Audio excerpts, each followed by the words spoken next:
Well, thank you all for coming and sharing our ideas with us. When I was first asked to come and talk a little bit and to speak with Locke, it was very exciting to me. As you can tell, a lot of my research does involve neuroscience, but a lot of it does involve various spiritual practices, meditation, prayer. We've done studies on people speaking in tongues. We've looked at people doing Sufi practices and really trying to run the full gamut of how all of us, in a variety, an infinite variety of ways almost, can be spiritual and how that does affect us. And that's really why it's very exciting for me to be here, because I know a lot of you have experienced different types of practices, maybe have had different types of religious and spiritual experiences yourself. So I hope that some of the things that we have to share up here, some of the things that I may be able to share with you about our work, what Locke and I may be able to talk about, could really hopefully open up your minds to some degree and see it a little bit from a different perspective. One of the things that one of my favorite comments to me at one point was that somebody was very appreciative that we gave them kind of a new language to be able to think about their spiritual and religious nature, to talk a little bit about what's going on within them, not just spiritually, but biologically. And that can sometimes be very important for people to understand not just that spiritual side of ourselves, but really how it affects all different parts of ourselves. And as a physician, one of the things that I've come to realize, and many of my colleagues have, and this is also a very exciting movement in medicine, I think, is that we realize that we can't just look at people as biological. That seems to be the prevailing perspective on the medicine side. And more people are realizing that we are not just biological beings, but we are psychological and social and spiritual. And I think that being able to look and explore all of these different dimensions of who we are as individuals and as people is just absolutely critical for us to understand ourselves from the medical perspective, to try to find the best ways of healing each other and healing ourselves. So I really look for this as a wonderful opportunity to be able to share some of these ideas with you, and also hear back from you a little bit later on in the program. And I'm certainly looking forward to hearing a lot of the practical applications that Locke will bring to the conversation as well. I should say just a couple of things briefly about this new area of research that we've done, what's in the new book, How God Changes Your Brain.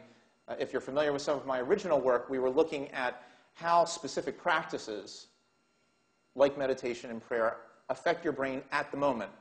So we would do brain scans on people, and it was always kind of fun and entertaining and a little amusing to be able to bring in a very practiced Buddhist, a person who was going to speak in tongues, bring them into our laboratory in the middle of the University of Pennsylvania Hospital, hook them up to a machine to be able to see what's going on in their brain, and say, okay, go ahead and do your practice, and let's see what happens. And of course, it was always very exciting, and maybe a little later on I'll have an opportunity to talk to you more specifically about some of the things that we've actually seen and found in the brain. But what I realized was that that's just one part of the discussion, because it's great to know what happens in the brain when we're doing something, but how does that change your brain over time if you keep doing it?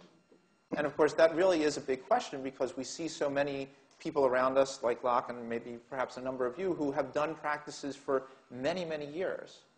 And the question is, if you're able to change your brain in the moment, are you also changing your brain over time? And that's really what a lot of our new research has been looking at, because one of the things that we started out was, well, is the brain of somebody who is deeply spiritual, who has been doing these practices for a long time, different than somebody who is not spiritual, or at least has not been doing some of these practices for a long time? And there's been some fascinating studies by both myself and a few other investigators who have shown just that the brains are actually different. But then it's kind of a chicken and the egg question, right? If the brain of an experienced meditator is different than a non-meditator, is it different because they had been meditating for 30 years? Or were they always built that way? Could we have somehow gone back in time and checked their brain out when they were 5 years old and said, gee, this is the person who's really going to get it. This is going to be a person who ultimately, if they follow the right path, can be enlightened. So the question is, where is that chicken and the egg answer?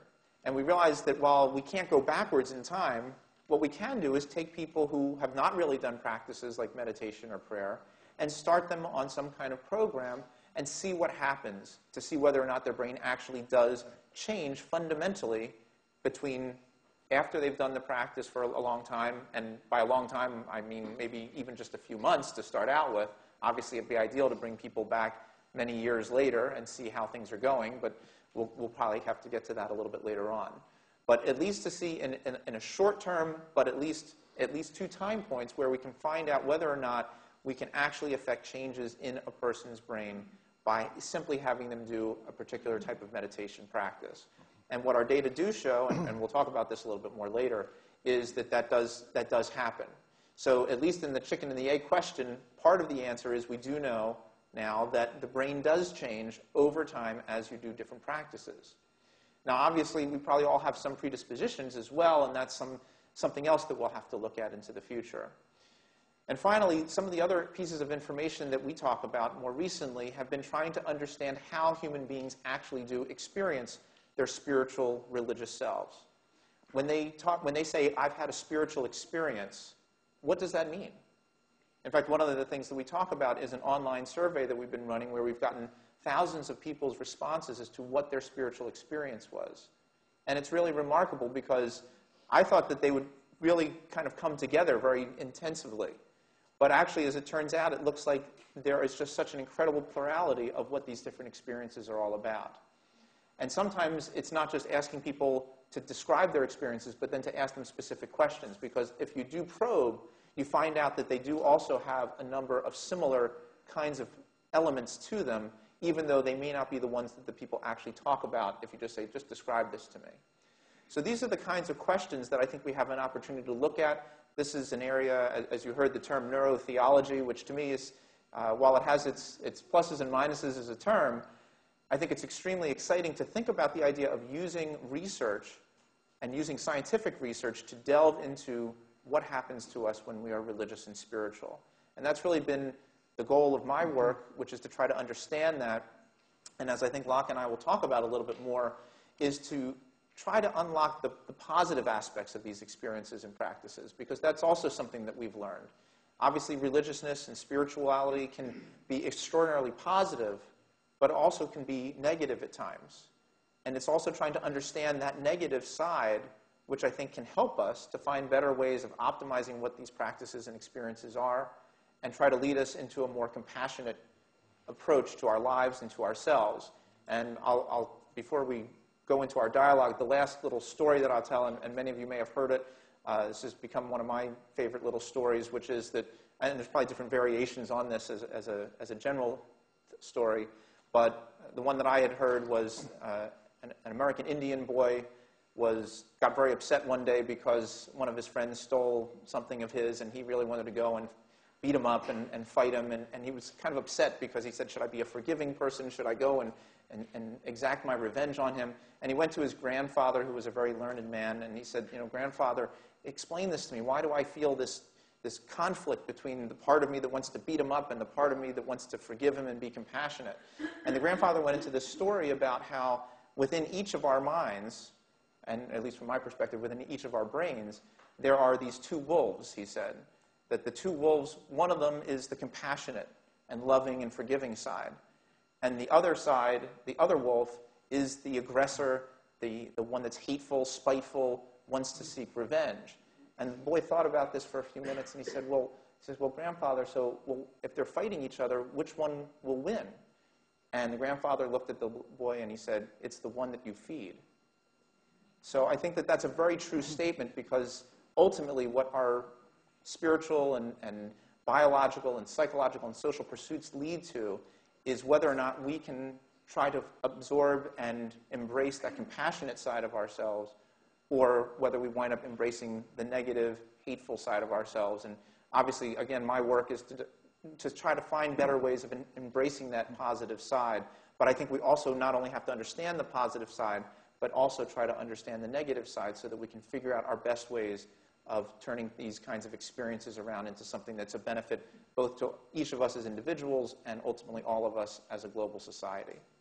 So I will stop there and let Locke say a few things. I was told to give a little introduction, so. Okay. Hi. Hi. So, yes. So sometimes when I tell people I'm a meditation teacher, they'll ask me, what lineage are you from? And I've started to say now, I'm from the human lineage.